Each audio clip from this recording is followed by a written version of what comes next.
Alright guys, so today is, actually I forgot to look again before starting this video. Today is the 14th, and I have not done a video in a little while. Looks like this is fogging up a little bit. Sorry, it's muggy out here, but I have not done a video in a few days, and there's a very big reason for that. It's that I don't like what I have to show you.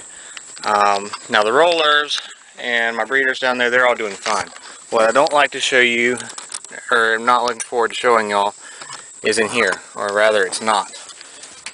So, if you have been a subscriber of mine for any time whatsoever, you will recognize that this is not what my loft should look like. There are some pigeons in here, and the camera's fogging up again because it's muggy outside and my camera lens is cold, but there should be a pigeon or two on every perch. There should be quite a few pigeons in here, and there are not. Today's Monday. Saturday morning, I had to be at work at 8 o'clock, and I had decided, because I took the pigeons on a couple more releases at 2 miles away at my local Food Lion, and they did just fine. We're coming home better. So I decided to take them out 4 miles away in the direction of my church, so that on Sunday, if I could get them, I'm actually real impressed with her. She's getting better at flying. If y'all can see the camera lenses. Sorry guys, it's hot out and it's muggy out and my camera lens is cold. Anyways, it's gonna keep fogging up anyways. But so I wanted to be able to let them go 6 miles away on Sunday morning. So I decided to go ahead and take them out to 4 miles, which was fine. It was a reasonable thing to do. But it was overcast that morning. It was cloudy. They had been calling for rain, but I got up that morning and looked at the radar, and it wasn't supposed to rain till later that afternoon. So I decided to go ahead and take them on a release. And I packed all of them up except Coco right there and his mate Swift, that blue grizzle right there, because as y'all know they're retired and I keep them at home. I do let them fly with the flock, but I don't take them on releases. So that's Swift. So they stayed home. Of course, Willie is not a homer. He stayed here. The frills are not homers. They stay here, but just like always. But I took everyone else. And that amounted to 29 birds.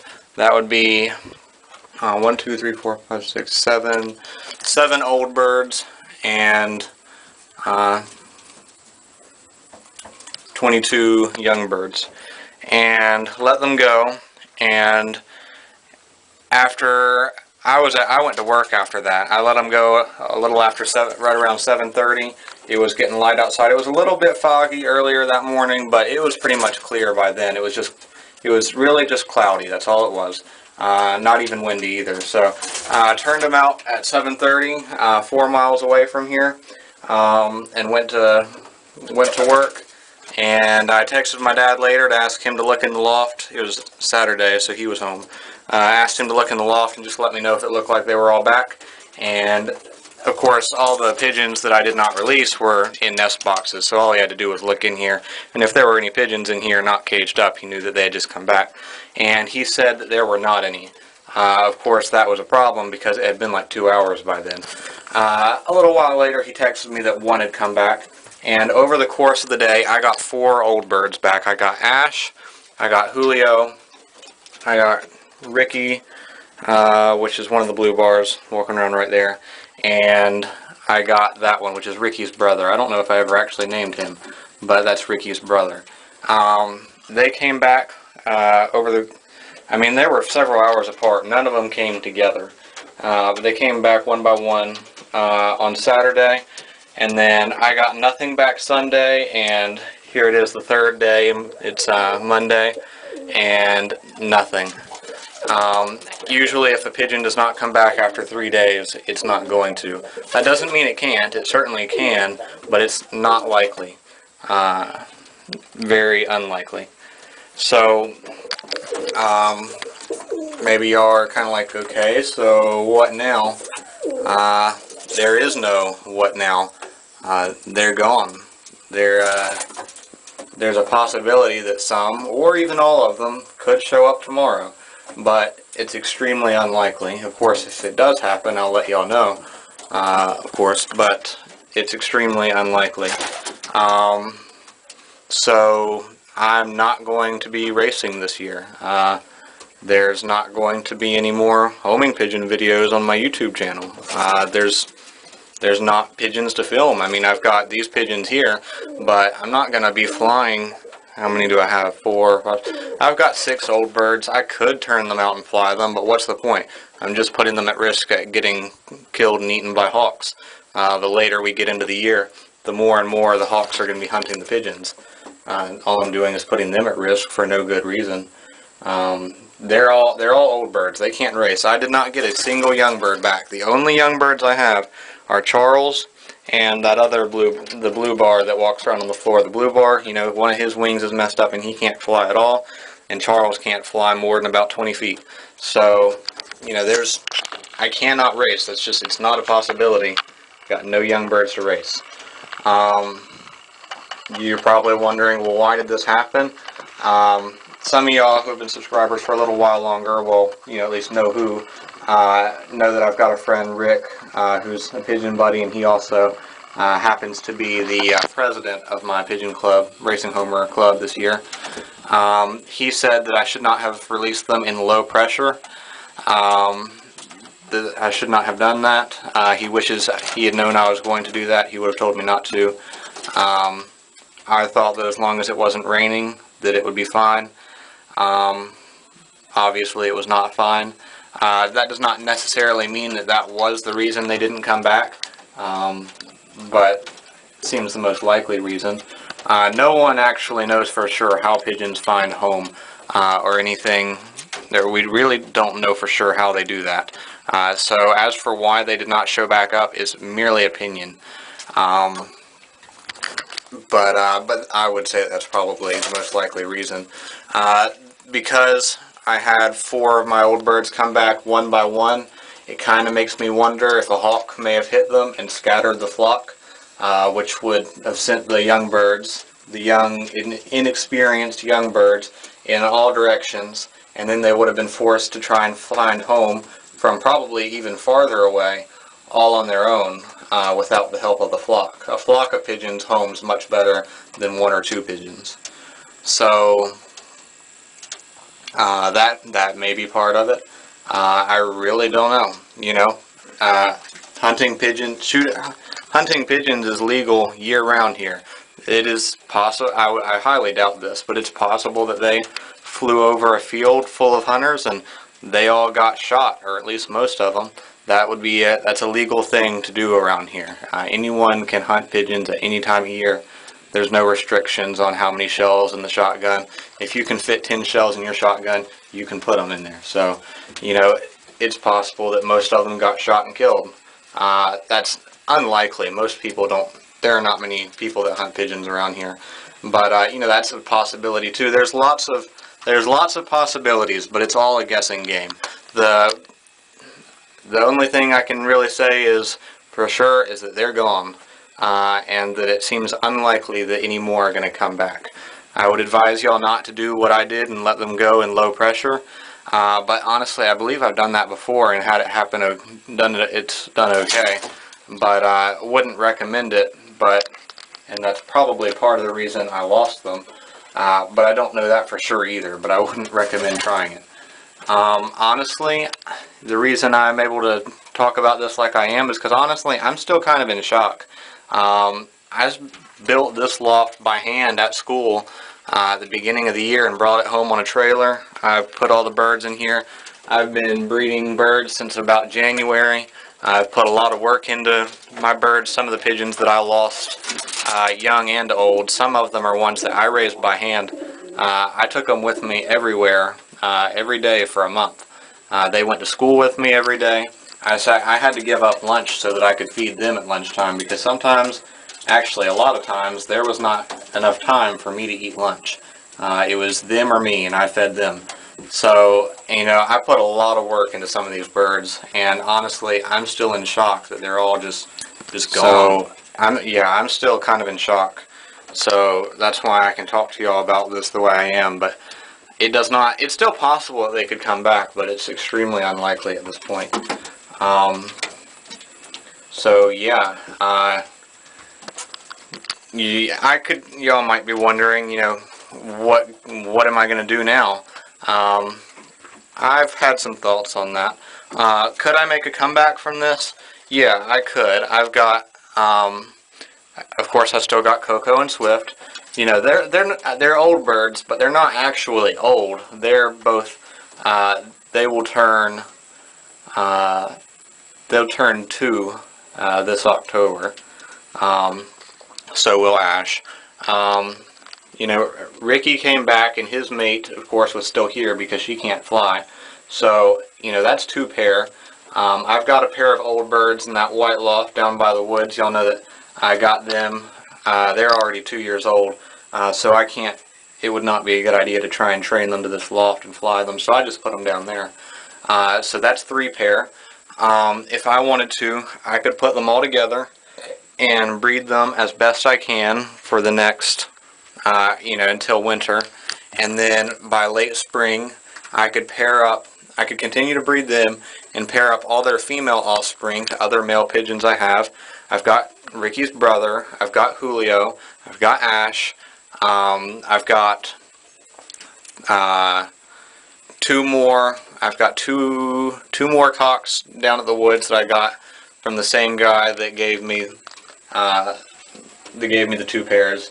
But some of y'all will know who I'm talking about, but if you don't, it doesn't really matter. Just know I've got 2 more real good cocks down there. And I've also got another one that its wing is injured, but it's probably genetically just fine of a bird, but I don't really know because its wing is injured. So I could breed all their female offspring to them and, you know, potentially race next year, and even if not next year, certainly could race the year after that. So yeah, I could do that, and I could come back from that, but I don't think that I'm going to. I'm not I am beyond disappointed. I've been looking forward to racing for 2 years now, and it's all just gone just like that. I'm disappointed is not a strong enough word to describe how I'm feeling right now, but I'm not going to throw in the towel and give up on racing just because of this. I do think I'm going to race again, but I'm going to be going into college next year. This will be my senior year of high school, and then I'm going to be going into college. I just don't think that it's a good idea to race going into college. After I've gone to college for a year or 2, maybe I'll see that I have time to do it and money to do it, but until I know for sure, I don't really want to have a bunch of homers and be expecting to race and then not be able to. However, I do want to do it again, but I don't think I'm going to do it with these colored birds. What I think I've decided is I'm going to track down a reputable breeder who has good white homing pigeons and try and get 2 or 3, hopefully 3, maybe more, but probably won't be able to afford more, real good white homing pigeons, because really good ones are pretty expensive, because anyone can put white birds together and market them as white racing homers and sell them for $10 a piece. But if you want real good white homers, then you usually have to pay a bit for them. If your white homers are coming with a pretty cheap price tag, unless you already know the person real well and they're doing it for you more as a favor, if they've got a pretty cheap price tag, then that's not a good thing. I mean, cheap is not necessarily bad, but it's probably not going to work out real well for you. Anyways, I don't know what the birds are looking at. They're all looking up there at something. But, so I think I'm going to try and get about 3 pair, and I think I'm going to start only breeding white homers. I'll still breed the rollers a little bit, because I do like having them. I'd like to have just a little bit more than I have, but not much. And after I've got the number I want, I'm pretty much only going to breed them just to get, just to keep up a good flock. I'm not going to try and grow it anymore, I don't think. Honestly, I'm not even sure if I'm going to do anything with my roller frill project. So, eventually Willie may become an inside pet. But, anyways, so I think I'm just going to start breeding the white homers. And if I'm really serious about trying to get as many put out as I can put all my homer pairs together and roller pairs and frills, put them all together, let them all lay eggs, and then take them all away at once, and then they'll all lay eggs at the same time again. And then I can take the eggs from, let's say I've got 3 white homers, white pairs of homers. I can take the eggs from those 3 pair, toss out the eggs from 3 other pair of pigeons and put their eggs underneath them, and then simultaneously take away 3 eggs or the eggs from another pair of pigeons, and then those pigeons will lay about the same time the white homers will lay again, and then do the same thing again until I've got white homer eggs underneath all the pigeons, and then let the white homers raise their own eggs as well. Now, of course, that would not be you know as fast as I made it sound.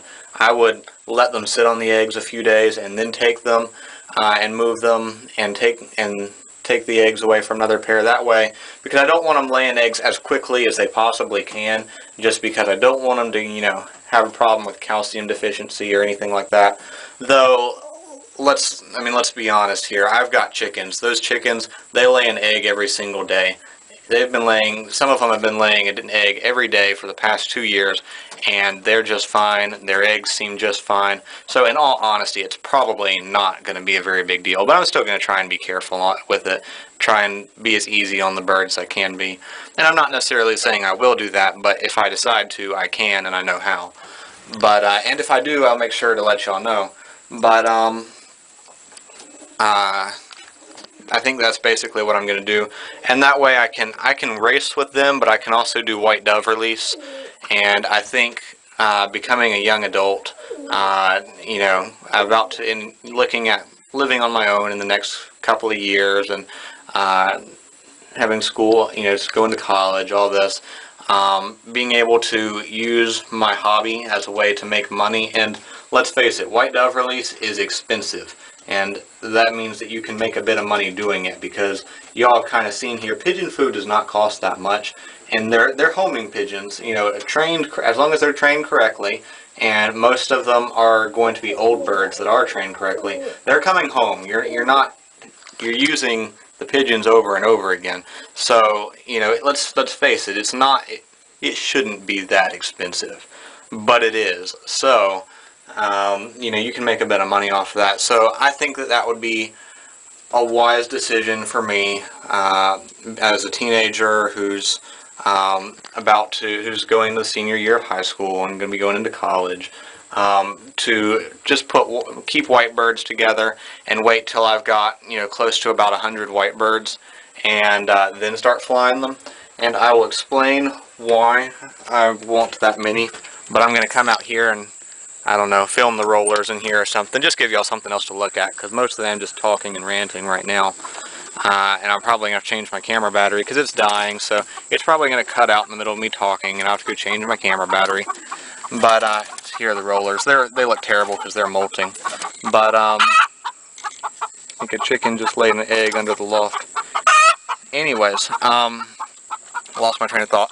Well, let me go ahead and say there's a couple things that should be kept in mind, bearing my mistake. One thing I did that I didn't really like doing, but didn't have a lot of choice in, was I took all my birds at the same time and let them go. I mean, let's see a show of hands. Who thinks that's a bad idea? Yeah, it's not a real great thing to do, because if this happens, you lose them all. Whereas if you only take half your birds and this happens, you still got half your birds to work with. And that can make the difference between racing and not racing.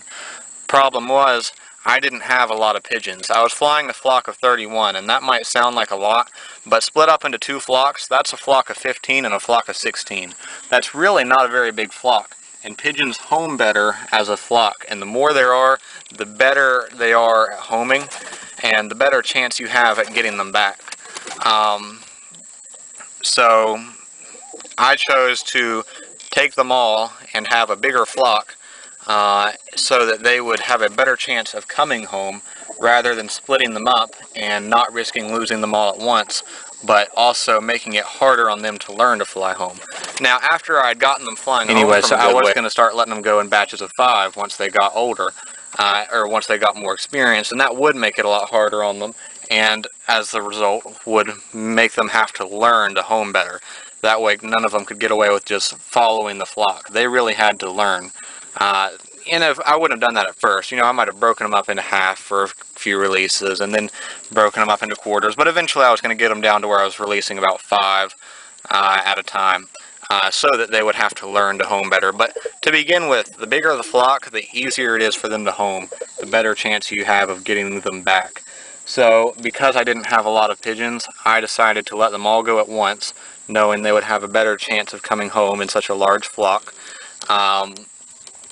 rather than splitting them up.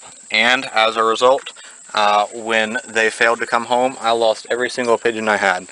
Now, would things have gone differently if I had only taken about 15? Well, I would still have about 50, well, I would have 16 more. But, and those numbers aren't exactly right, because I'm factoring in using old birds too, and I can only race with young birds. But anyways, y'all get the idea. However, that 15 birds would have a harder time learning to home than a flock of 30 or so would. Of course, it was 29 when I turned them out, because I kept an old bird, a pair of old birds here that I retired. But, you know, so you can say that I should have done one thing or I could have done the other, but honestly, I'd rather that y'all didn't, because the fact is, they're all gone, and no matter what you tell me at the moment, doesn't make a difference, because I don't have any young homing pigeons anymore. So it really doesn't matter at this point. But I just want y'all to hear me say that, you know, it is a good idea to only take half your pigeons at a time, or if you have enough you can break them into thirds, you know, whatever. Rick flies 2 teams of pigeons, but Rick has a much larger loft than I does, and he's got close to 200 pigeons, including rollers, satin nets, and everything. I've got about 70. Of course, I can't even say that now because a bunch of my pigeons are gone, but y'all saw I was flying about 31 homers every day. I probably only have about 10 more. I only have around 40 homing pigeons. That's a far cry from about 200. The older guys that have more pigeons can afford to, you know, raise multiple teams, and were I able to do so, I would as well. But I just didn't have enough pigeons for it. Of course, now I'm back to square one, and I don't even have very many older pigeons. But yeah, so just trying to, I mean, y'all can ask all the questions you like. I don't mind answering them, but I'm trying to go ahead and answer the questions that I think y'all are most likely to have. If y'all are probably going to wonder what this means for my YouTube channel.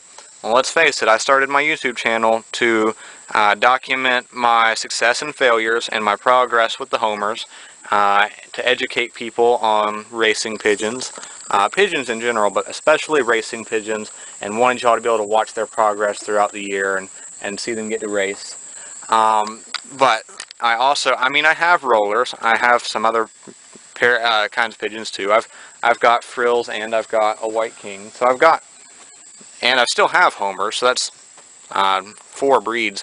But so I've got other pigeons, and y'all saw I've got the look around up here. I'm about to start training the rollers. I'll keep y'all up to date on how the rollers do. But after I've got the rollers flying, it's not going to be like the homers where I can update y'all every few days that they're coming home from a greater and greater distance and how they're making progress. There's not going to be a lot of progress to make. They're just flying around the yard. If there's a hawk attack, I might let y'all know, but I'm unlikely to have the camera with me and to actually film that attack. And I mean, they're going to roll better as they get older, but it's not like training homers. There's not going to be that much to show y'all. I enjoy having them and I enjoy flying them, but there's just not going to be that much to show y'all. If I do ever try and train them to a mobile loft, and I've explained that before, it's just a small loft you can take with you. Because they don't home, you can take them other places to fly them. But you also stand a greater chance of losing them, and I of course would want to have more rollers than this before trying it. Otherwise I could lose a bunch. But if I ever do that, I'll show y'all. Of course, I'm not going to delete my YouTube channel, and I'm planning on racing again for sure, but that's going to be a few years down the road, so it might be a few years before I start showing y'all homing pigeons again. But I mean, when I do, I will show y'all, but that's a few years down the road. So,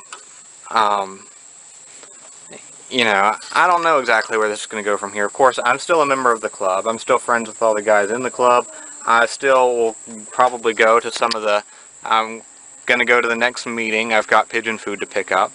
I'm probably going to go to some of the races, and I can still film us putting the birds in there and show y'all how the clocks work and all that. I'll still do that, as disappointing as it will be to be there and know I'm not going to get to race. I'll still show y'all, but you know, it's just not the same. But so I mean, I'm not going anywhere, but I don't necessarily want y'all to expect a bunch of frequent updates anymore, because there's not nearly so much to update on. But I don't know exactly where things are going from here, but I do have a couple baby rollers. I've got that pair that had 2 eggs and 1 egg broke. Well, the second egg, I went in there and it looked like it was probably dead, so I was going to throw it out. But I picked it up and it was actually pipped, so it's hatching today. So there should be a baby pigeon out there by tomorrow. But you know, I'll keep you up to date. I'll probably start trap training the rollers at the end of the week. But right now I'm just whistling when I give them their food, and I'm giving them plenty of food because they're a little thin. But yeah, there's just that's what happened. That's kind of what I'm thinking right now, and you know, ask whatever you like, and I'll do my best to answer. But yeah, that's kind of where I stand right now. Well, thanks for watching, guys. I didn't really enjoy having to share that with y'all, and I'm sure that y'all didn't really enjoy learning that all the pigeons, most of my homing pigeons are gone. But you know, that's what happened. So yeah, I mean, I would say, you know, tune back in, but you know, they're gone, so there's not that much to show you. But I'll show y'all when the rollers start flying, and y'all can, you know, maybe some of y'all don't know what a roller pigeon is. You know, I'm planning on doing an episode dedicated solely to them. I'm going to show y'all mine. I know a guy, I think, who's got a lot more rollers than I do. I think he'll let me come over there and film, but that'll probably be a little bit later in the fall, after things cool off a little more. So yeah, so I don't really know where things are going to go from here, but you know, I'm still here. You're all welcome to leave comments. I'll answer questions the best I can, but that's kind of where we are right now. But thanks for watching, guys.